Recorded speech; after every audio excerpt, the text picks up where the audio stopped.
Hello and welcome to the Coaching Network's brand new sports podcast. You're listening to your host, Matty Roper, and I'm joined by footballer David Hunt for an interview special. How are you, David?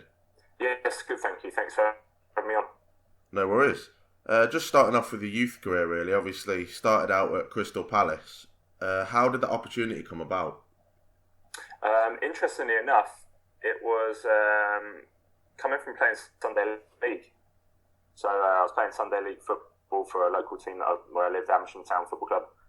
And basically, just having some fun there for when I was 7 years old. When I was 8, I ended up, I think I was 7. I was 7 years old, playing in a few games, playing as a defender, but more of an attacking defender. And I remember one game scoring 5 goals, and afterwards the manager of the opposition was a scout for Crystal Palace. Asked if I wanted to go train, and the story started then, really. So obviously, during your time at Palace, you got offered a professional contract, but didn't quite go to plan. You made 2 first-team appearances, I believe. Well, I'd like to say I made 3, yeah. But no, I came off the bench in the League Cup game and made 2 full first team appearances when I was around 20 years old, which was great, but mentally, physically, everything about it, I was nowhere near ready. Nowhere near. I was just a kid mentally, and I was like a deer in the headlights. If I knew then what I did now, then I'd be totally different, but that's easy to say, isn't it? So, yeah, played 2-3 games. Then the season finished and was offered another contract, but found out they were going to loan me out on a season-long loan to Leyton Orient, of which the manager at Leyton Orient offered me near enough double my wages and basically a longer period of being able to play there. So I thought, you know what, I'm going to take the jump, and decided to go and pursue a different path. So whilst with Leyton Orient, you made numerous appearances there. How was your time with the London-based club? Do you know what? At the very beginning, it was amazing. I was fearless. I was fit. I was amazing. It was really, really good, and I got to play week in, week out. The manager treated me really well. But then all of a sudden, I had a few disciplinary things like red cards and that, and it had a bit of a knock-on effect on my consistency. Plus the fans, if things like that happen, they start to get a bit. And I was only 21, and it had a bit of an effect on me, really. So it was great at the beginning, and then it was a bit bitter at the end, to be honest with you. And then ended up leaving the club with myself and Martin Ling at the time, having a bit of a disagreement, and basically forced out the club. So that happened, and yeah, it set me on my path for heading to Northampton. So that was your next destination, wasn't it? Off to Sixfield Stadium, Northampton. Yeah. You joined them in 2005, and you spent 2 years there, making around 75 appearances.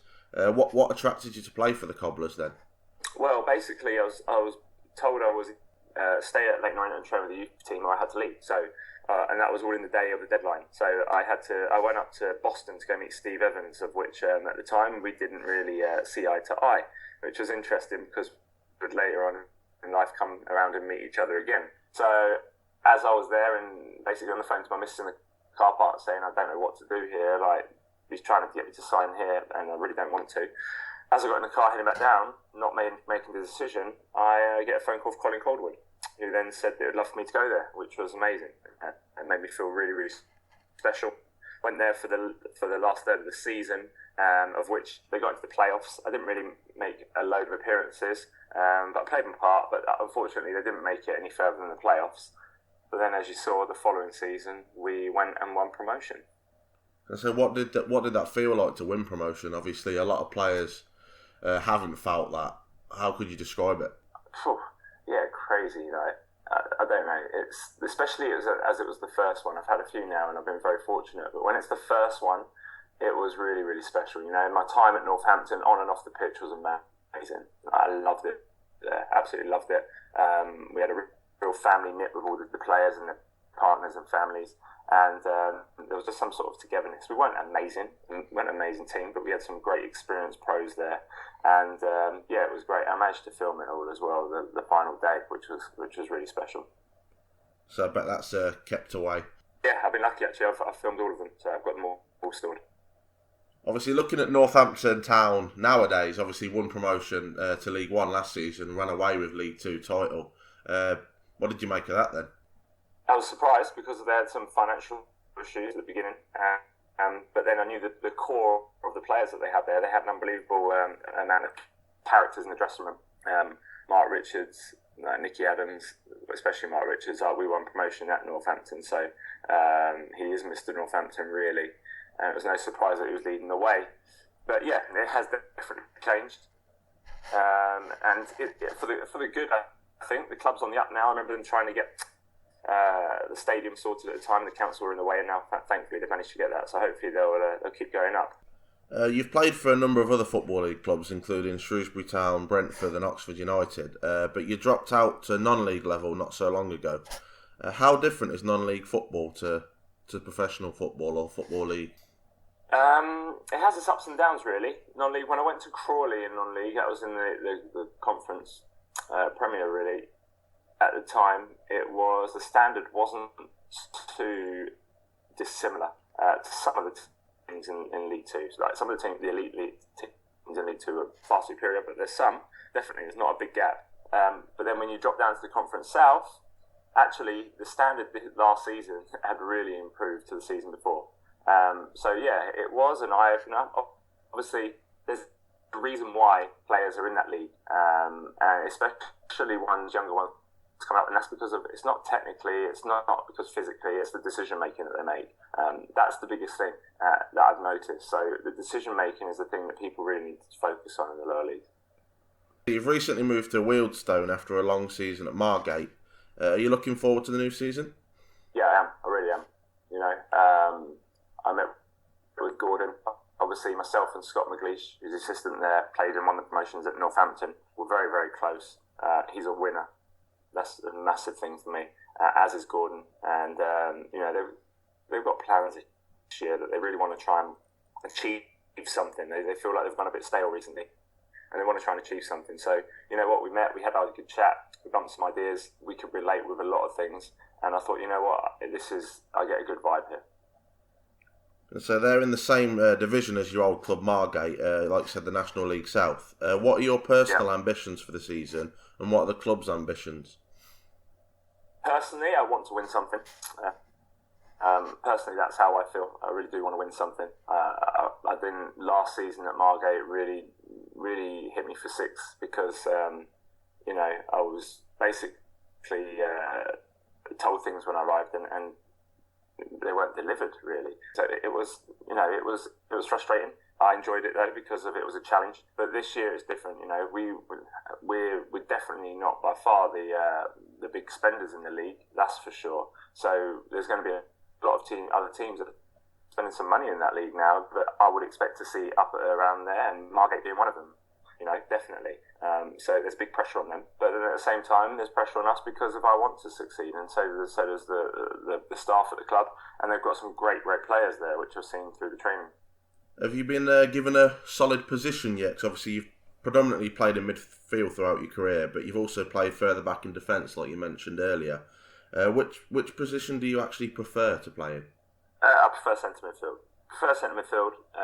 But if needed to play it right back or anywhere really, centre half. I played right wing. If I'm needed, I'll play it. And you're now 33 years of age. Please correct me on that. Yeah, thanks for reminding me. and quite a few players have maybe had thoughts about hanging their boots up at a similar age. How many more years can you see yourself playing? It's a good question actually, because I've got other business things going on. I've got my own healthy coffee business now that I do. And it's very exciting.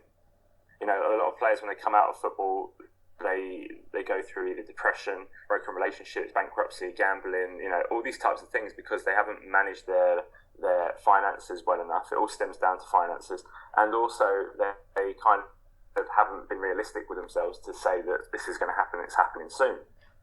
So I've kind of pre-prepped my head, but then at the same time, right now, I'm actually enjoying the challenge of football. I'm still very, very much keeping my fitness up, and I'm there or thereabouts still, and I'm looking after my diet. So basically, I don't know. Who knows where the season goes? Who knows where the next season goes? Next one after that. But football's been my love from day one, and I definitely haven't fallen out of love with it as of yet. Hopefully a few more years left yet then, hopefully, fingers crossed. Yeah, you know what, even though I still want to win things, I think have a lot to pass on to other players. So hopefully I'll be able to do that as well.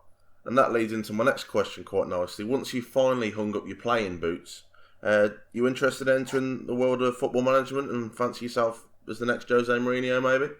Do I think I'll be good? Yes. Do I want to do it? No. The reason being is I don't like the culture of English football, and it pains me to be part of that on the coaching side and the management side. If somebody could give me a wand and tell me that I'll be able to change the whole of the culture of English football, then yes, I probably would go down that route. But that isn't going to happen, and not one person, not 10, not 20 are going to be able to change the culture overnight. It's, there's always talk about grassroots, need stuff from grassroots. Well, what is that? What does that mean? They're not showing us anything. The grassroots, the schools have been taught exactly the same thing. The coaching badges are staying exactly the same. Nothing's changing. So for me, no, I have no interest in that. If things did change, or if I felt I had a bit more power that I could influence things more so on a bigger scale, maybe then I might. Do you think that's part of why obviously England have failed over the last 30, 40 years? 100%. 100%. Well, you look at them compared to Germany, we're nowhere near as intelligent. Nowhere near. You look at how Barcelona train from the youngsters up. They've got the most technically the best players, physically. But not only that, they've got intelligent players as well. Very, very intelligent players. Now, I'm not saying these players aren't intelligent in the UK. What I'm saying is they're not intelligent enough. Okay? You look at the last England game and you tell me, did every single player come off that pitch, first and foremost, giving it their all, where they had no energy left, where they just dropped? No chance. Absolutely no chance. It's all about ego. It's all about what they worry. They stayed on the pitch afterwards because they're worried about what the fans and what the tabloids will put. I know all of them want to just go in the dressing room straight away, but they just stood there like lost souls. And it all stems from all of this, and it goes back to the culture. So there is a major problem, isn't there, in this country, and it does need sorting out. But how they're going to sort that, like you've just said, I think you would need a magic wand. I don't think anybody's prepared to step up and make radical changes, which are needed, really. It's basically at least a 10-year plan. 10-year plan from grassroots up. So you go into the schools, you go into the Sunday leagues. I went yesterday, I'm watching some Tuesday night or Thursday night training sessions for under 10s. They're doing it all wrong. It's horrific. It's painful to watch. I'm not saying there's bad coaches out there, all bad coaches, there's no good ones out there. There's very good coaches out there, but they're not being taught how to coach well enough, On top of that as well, the other businesses I do now, it's all down to personal development and the mindset. Look at who the best managers are. Jose Mourinho, okay, may not play the most attractive football, but he gets success. Why? Because he knows how to tap into people's minds. He's never even played professional football. It just proves it. Very true. And just to end on a lighter note now, a few little short questions. First off, who was your idol growing up as a young player? Funny enough, I really used to like Ryan Giggs. I had his soccer skills DVD, or it would have been VCR video then, jeez. I used to have his video. Pele, I loved. I had his video. And Gary Lineker, I bought his Quasar boots as well. So they were probably the three that stood out for me. Three very good players. Three very good players, and I don't resemble any of them yet. What has been your favourite moment in your career to date? Do you know what? I had one season. Do you know what? It's hard to pinpoint, actually. I've had some really good moments. The 4 promotions have been amazing. All of them for different reasons. But I think the most special one was when I was having a real bad time at Shrewsbury, and I was commuting 2 hours 45 to get there every day and back.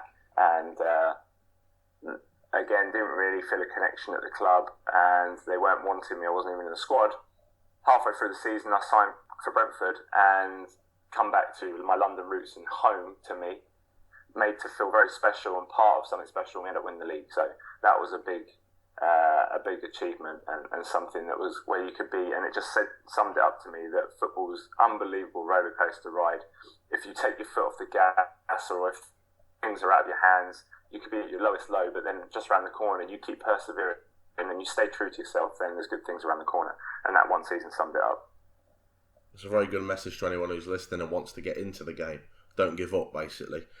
Next one, what was your favourite stadium to play in, or has been your favourite stadium to play in?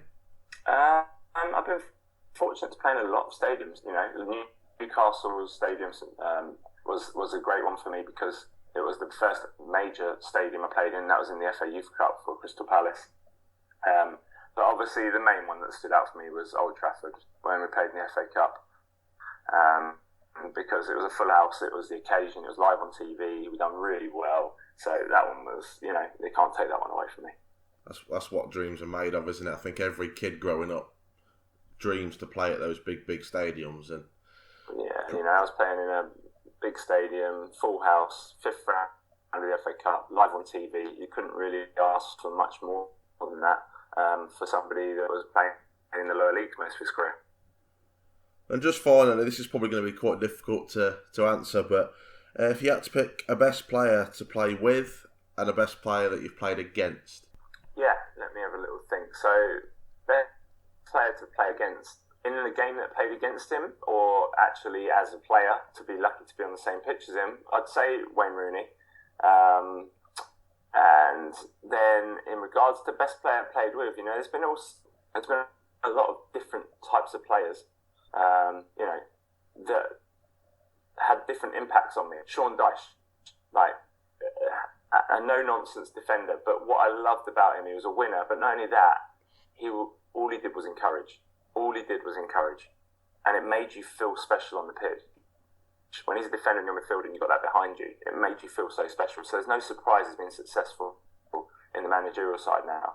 Ian Taylor, obviously a legend in his own right at Aston Villa, came along and then he taught me how to just keep it simple. Every time, I've got a guy here that's played in the Premier League, scored some unbelievable goals, a legend at Aston Villa. Every time he got the ball, he just kept it simple. Near enough, every time he got it, I knew I was getting the ball. So we've got people like that.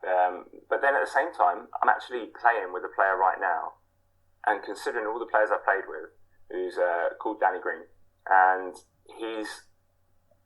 the boy is absolutely gifted. I'm gobsmacked as to how he's not playing at a high league. I'm as mad as it sounds, with all the players I played with, and I played with some great ones. Yeah, he actually could quite well take the cherry if he does excel to where I think he's going to. Well, fingers crossed he does then, if he's got that much talent. Fingers crossed. And hopefully, I hope you're able to get that out of him this season. Anyway, good luck for the season coming up and with your future career and your business as well. Thanks for coming on, and I'll speak to you soon. Thank you. Much appreciated.